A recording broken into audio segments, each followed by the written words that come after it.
A scathing analysis suggested the bloc had been relegated to the role of a well-meaning NGO in its response to the Hamas terrorist attacks.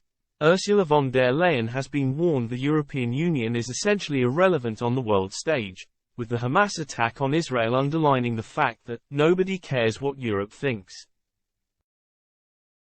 The scathing analysis further suggested the bloc had been relegated to the role of a well-meaning NGO, whose humanitarian contributions were welcomed, but which was otherwise ignored. Brussels' response to the attack, in which more than 1,000 Israelis are known to have been killed so far, has been under the microscope this week.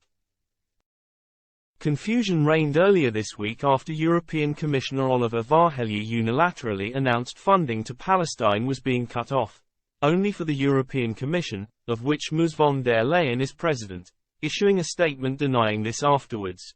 Josep Borrell, the EU's top diplomat, also raised eyebrows by claiming Israel's actions since Saturday's attacks, for example cutting water and electricity supplies to Gaza, were against international law. Matthew Karnitschnig, Politico's chief European correspondent, in an op-ed published on the site yesterday, said, "No one cares what Europe thinks." Across an array of global flashpoints, from Nagorno-Karabakh to Kosovo to Israel, Europe has been relegated to the role of a well-meaning NGO, whose humanitarian contributions are welcomed, but is otherwise ignored.